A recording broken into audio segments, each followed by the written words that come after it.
Sebelum saya membahas topik ini lebih lanjut, saya mau tanya sama diri Anda. Apakah Anda sendiri adalah orang yang pernah dihinggapi rasa malas? Atau jangan-jangan Anda adalah seorang pemalas? Sering dengar kata-kata seperti ini? Tidak enak bukan kalau kita diolok-olok atau kita dituduh atau dituding seperti ini? Nah, sekarang pertanyaannya adalah Anda harus tahu dulu definisi rasa malas itu apa. Dan kenapa rasa malas itu bisa menghinggapi diri kita. Ya. Nah, di sini malas itu adalah sesuatu yang wajar. Malas itu sesuatu cara kerja otak, cara kerja mindset. Karena apa? Mindset ini adalah sebenarnya kalau kita belajar dari salah satu guru motivator dunia, Anthony Robbins, dia berkata bahwa manusia akan moving forward, manusia itu akan bergerak maju kalau ada 2 poin. Yang pertama adalah gain pleasure, yang kedua adalah avoid pain. Nah, gain pleasure ini adalah manusia akan bergerak maju kalau ada sesuatu yang merangsang dia dan menyenangkan dia. Akhirnya membuat dia keluar dari rasa malasnya. Dan yang kedua adalah avoid pain. Avoid pain itu menghindari rasa sakit, yaitu dia menghindari hukuman, dia menghindari punishment. Nah, di sini membuat manusia akhirnya terpaksa dia keluar. Nah, ada kata terpaksanya. Nah, kalau Anda tidak punya 2 poin ini, besar kemungkinan Anda akan sudah dihinggapi rasa malas. Dan celakanya, banyak orang pemalas, dia tidak sadar kalau dirinya seorang pemalas. Oke, nah di sini saya akan membahas seperti judul saya di awal, 3 cara menghadapi rasa malas. Yang pertama, Anda harus buat target atau goals yang jelas. Kalau Anda punya target yang jelas, niscaya Anda akan tidak punya rasa malas. Contoh, Anda misalkan target tahun ini, ya saya mau beli motor, contohnya. Ya, Anda buat resolusi. Ya, targetnya jelas. Maka Anda akan bekerja mati-matian, berjuang mati-matian untuk bisa punya motor. Contoh lagi, Anda punya target yang jelas. Saya mau lulus kuliah 8 semester contohnya. Ya, itu umum sih, 8 semester itu umum. Ya, bukan 6 semester atau 7 semester. Nah, saya akan bergerak cepat supaya tidak membebani orang tua dalam biaya kuliah dan sebagainya. Nah, itu targetnya jelas. Dan Anda tidak akan bermalas-malasan kuliah, tidak akan bermalas-malasan belajar. Contoh, mungkin Anda bekerja di luar negeri saat ini. Ya, saya punya target, saya mau mengumpulkan kekayaan sekian supaya saya tidak perlu lagi bekerja di luar negeri. Nah, targetnya itu jelas. Akhirnya Anda tidak punya rasa malas. Contoh yang paling gampang adalah anak saya sendiri, putra saya sendiri. Putra saya latihkan olahraga taekwondo.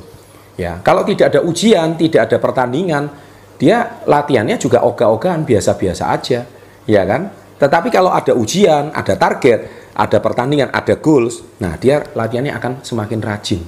Nah, sama, itulah cara kerja otak manusia.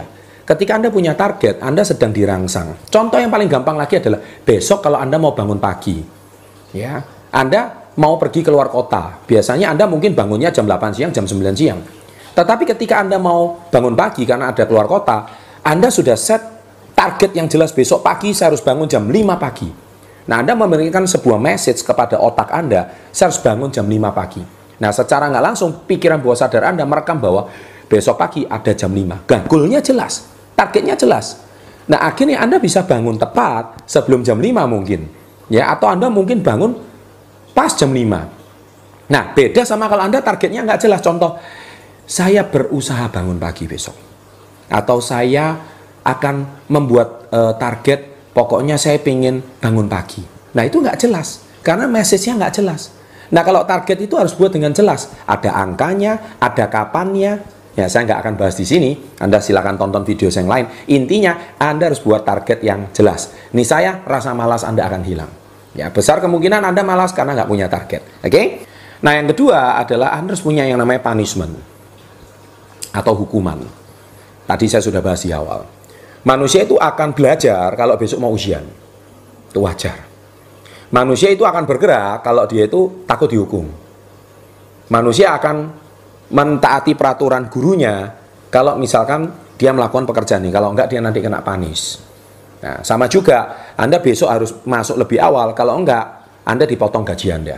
Nah, itu ada punishment. Nah, atau Anda harus disiplin waktu. Kalau apa? Kalau Anda setiap 5 menit kena denda. Nah, akhirnya ketika Anda terbiasa terlambat, terbiasa malas, ya bangun siang, ataupun Anda tidak bekerja mengejar target Anda, besar kemungkinan karena Anda nggak punya punishment. Jadi punishment-nya itu, hukumannya itu seperti apa?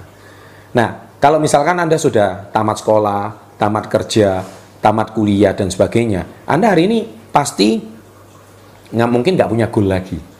Ya, Anda secepatnya harus mencari pekerjaan. Kalau Anda nggak punya goal lagi, besar kemungkinan Anda akan dihinggapi rasa malas. Kalau Anda dihinggapi rasa malas, bahaya. Kenapa? Tidak ada yang mempanis diri Anda.